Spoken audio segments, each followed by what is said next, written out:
समारोह खां रिपोर्ट करे रहियो आहे doctor Hemlal Waghani divisional bureau chief. समारोह लॻ टीबी जे इलाज लाइ मुफ़्त मेडिकल कैंप लगाई वई। सवें मरीज़नि खे टेस्ट करे दवाऊं गोरियूं पिणु ॾिनियूं वयूं। तफ़सील मूजिब समारोह भरिसां ॻोठ ईदल नुकरच में समाजी इदारे BCF ऐं हेल्थ डिपार्टमेंट जे ताउन सां हिकु रोज़ा टीबी जी रोकथाम लाइ मेडिकल कैंप लगाई वई, जंहिंमें 20 मरीज़नि जो मुआइनो पिणु कयो वियो। मुआइने दौरान टीबी जी रिपोर्ट पॉजिटिव ईंदड़ मरीज़नि खे मेडिसन पिणु ॾिनी वई।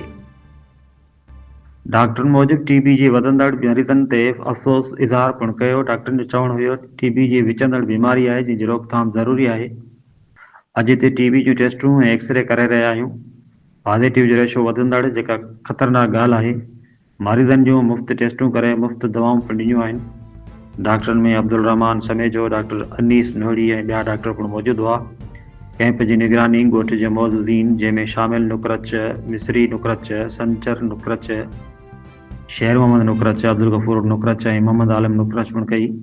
उन खां अलावा आस पास जे मोलसिस माण्हुनि शिरकत कई।